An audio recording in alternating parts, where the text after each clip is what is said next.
Oh. Yan, pambente yan. Nakabilang mo. Pangalawang forward na nagkakarga to. Sana yan diga para mailista dito kagad. Ayan si Bossing. Bilang na bilang. Pati sa sigaw. Walang kompleto. Walang kaligaw. May isda namin. Sobra-sobra oh.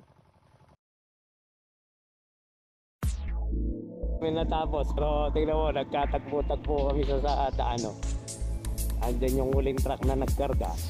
Pero inabutan pa namin dahil sobrang rough road yung dito sa Arbesa. Kaya tinatnat pa po namin siya. Nagkatagpo-tagpo kami dito sa palabas na. So yung mga panggashes oh. Lalaki na daw ito.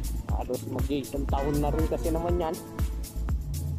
Kaya palabas na ho itong truck kasunod namin.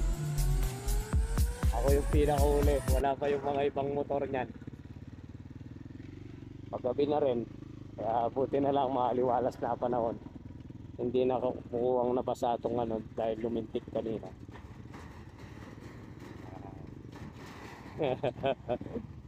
Ayan. Lapit na ho kami sa simentado eh. Lapit na kami sa dulo ng rough road. Simentado na nito pagka liko dito sa may kubo na to.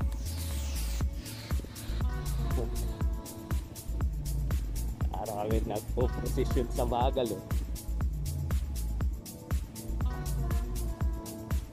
Kapagkaan pala to lupa lang.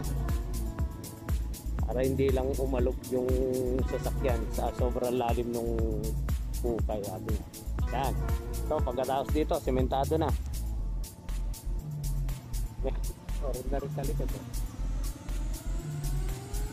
Ayan siya. Ayan. Nagkatagpo-tagpo na kami dito. Ito yung dugtungan ng bagong bypass na ginagawang bypass road. Ayan. Lapit na rin matapos. Yun, nag-unahan na dahil malikabok. Pre, una ka na!